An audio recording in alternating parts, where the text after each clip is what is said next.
Un vizconde para una solterona. Saga Solteronas 6 por Olympia Russell. Capítulo 3. Lo cierto es que se trataba de una pregunta retórica, ya que él sabía perfectamente a quién había salido su hija. A él. Georgia era cabezota, temeraria, rebelde, díscola, en realidad las mismas características que le adornaban a él, solo que cuando el vizconde pensaba sobre sí mismo, solía utilizar adjetivos más benignos para definirse: determinado, valiente, luchador e intrépido, pero no se engañaba, con adjetivos positivos o negativos, sus caracteres eran similares, y si bien estaba orgulloso de ser como era y sabía que su éxito en la vida se debía en gran parte a su carácter y no solo a su posición social, la ventaja se convertía en un problema cuando era él quien tenía que convivir con alguien igual que él, y que ese alguien fuera su hija se había convertido en su peor pesadilla. ¿Por qué no habría salido a su madre?, se preguntó, de nuevo internamente, acordándose de su esposa fallecida, algo que le ocurría pocas veces. Lo cierto era que Georgia sí se parecía a su madre, pero tan solo físicamente.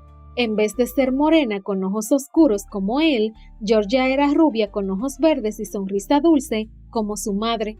Era, en definitiva, una auténtica belleza que transmitía dulzura y docilidad, hasta que abría la boca, claro. En Isabella Saint-Simon, sin embargo, sí había habido una coincidencia entre su físico y su carácter. De hecho, por eso la había escogido Archie entre un montón de bellezas para hacerla su esposa. Isabella había sido una mujer dulce y paciente, de la que él jamás se había enamorado, pero que había cumplido con su labor de esposa y madre de manera inmejorable. Y durante los 13 años que habían estado casados, ella había cumplido con el papel de esposa perfecta sin un solo momento de crisis. Había mantenido su belleza física y se había esmerado al acicalarse y vestirse para ser el adorno perfecto cuando la llevaba del brazo a los diferentes eventos ineludibles dada su posición en la nobleza británica. Había cumplido con los deberes conyugales en el lecho sin queja, ni cuando él la había visitado muy asiduamente al principio del matrimonio, en busca de un heredero, ni cuando, tras el embarazo y parto de Georgia, él había espaciado esos encuentros hasta dejarlo en algo esporádico. Al fin y al cabo, ya habían tenido una hija. Él tenía oportunidades mucho mejores para disfrutar de la intimidad y se le hacía un poco pesado tener que poseer a alguien que no le atraía, porque Isabella era tan bella como fría y pasiva. En cualquier caso, Isabella también había sido una esposa perfecta en ese sentido, discreta con respecto a los encuentros sexuales de su esposo fuera del hogar.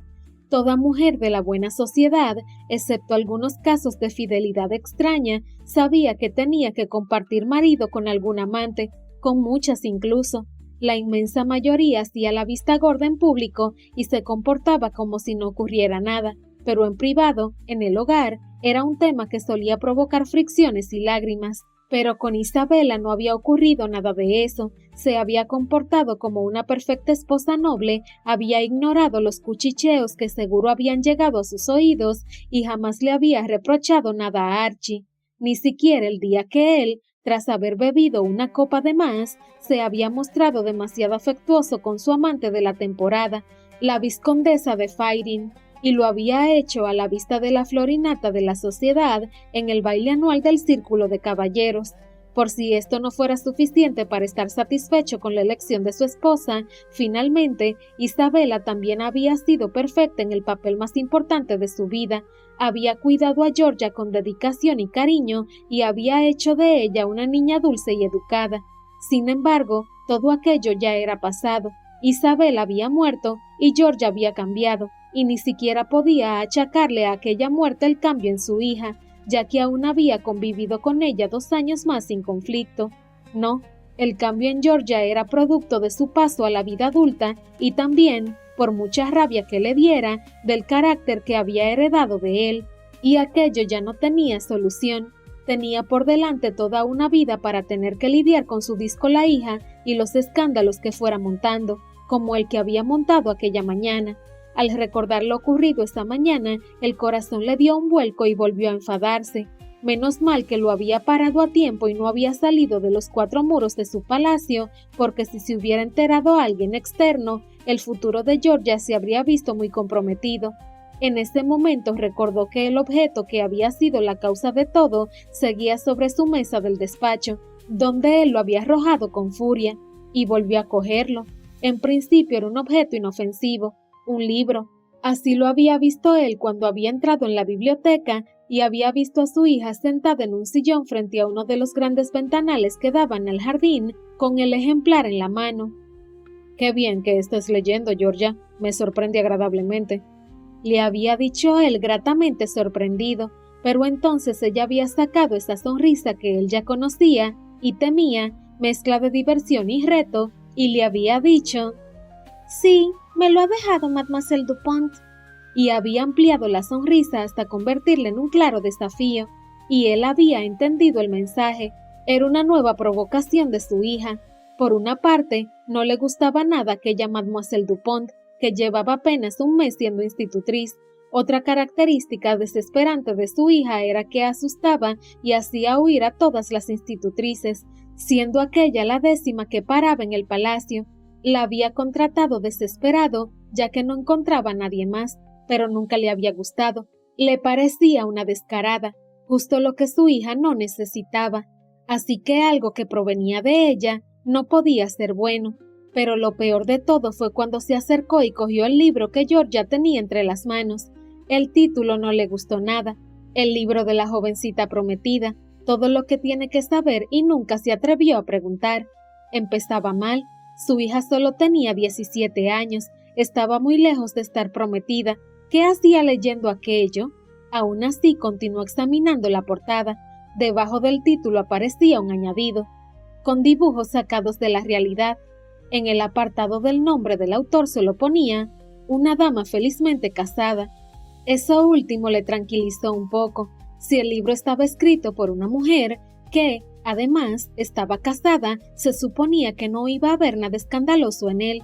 Pero la sonrisita burlona que mantenía Georgia, que le miraba fijamente, no le terminaba de dejar tranquilo, así que abrió el libro al azar por una de sus páginas, y lo que vio le dejó horrorizado. Nunca, ni en sus peores sueños, hubiera imaginado que su hija de 17 años estuviera leyendo aquello. Se trataba de un dibujo, sí, pero hecho con tal detalle que parecía real. Se veía la imagen de una mujer totalmente desnuda en cuclillas sobre una cama. Su mano izquierda acariciaba uno de sus pechos, mientras que la derecha estaba entre sus muslos. La mujer tenía el rostro mirando hacia arriba, mientras su cabello caía en rizos por su espalda, con los ojos cerrados y una expresión de éxtasis y de placer intensos. Era un dibujo totalmente explícito. Archie, después de unos segundos contemplando el dibujo, mudo e inmóvil, miró a su hija. Seguía con aquella sonrisita traviesa y desafiante, disfrutando por estar torturando a su padre. Estaba claro lo que estaba ocurriendo. Georgia había leído ese libro delante de él para provocarlo. Lo veía claramente, pero aún así no pudo evitar caer en su trampa y abrió el libro por más páginas aleatorias. Lo que encontró no hizo más que alterarlo aún más. Todos los dibujos eran explícitos. Había dibujos de los órganos reproductores de las mujeres, pero también de los hombres, de más mujeres desnudas, pero también de hombres, y finalmente de parejas teniendo intimidad. Él no era un mojigato. Había visto y leído libros parecidos a aquel y había practicado todo lo que se decía en ellos. Él, pero su hija, no debería estar leyendo eso, ni siquiera pensando en ello. Aquel no era un libro de consejos domésticos para una jovencita prometida. Eran consejos sobre qué hacer sobre el lecho, y no de cualquier tipo, sino de los que necesitaría una mujer de la vida disoluta, o como mucho, una mujer honrada, pero muy activa sexualmente. Y volvió a mirar a Georgia y vio que seguía sonriendo, divertida al verle tan escandalizado. Y entonces fue cuando se desató la tormenta. Él perdió los estribos y le gritó a Georgia, solo una vez, pero fue suficiente para demostrarle, tanto a su hija como a él mismo, que había perdido la batalla. No solo no controlaba a su hija, sino que tampoco se controlaba a sí mismo. Ahora, recordando lo sucedido, sentado frente a la mesa de su despacho y con aquel maldito libro entre las manos, se había arrepentido de haber perdido los estribos. Sabía que no iba a servir más que para envalentonar más a Georgia, para hacerla más indisciplinada y desafiante, y sabía que no iba a poder hacer nada para impedirlo, pero necesitaba desahogar su frustración y, sobre todo, demostrar su autoridad de alguna manera. Y entonces se dio cuenta de cómo hacerlo y tomó dos decisiones. La primera, despedir a Mademoiselle Dupont. La segunda, utilizar su poder y contacto para descubrir a aquella dama felizmente casada y destruirla sin contemplaciones.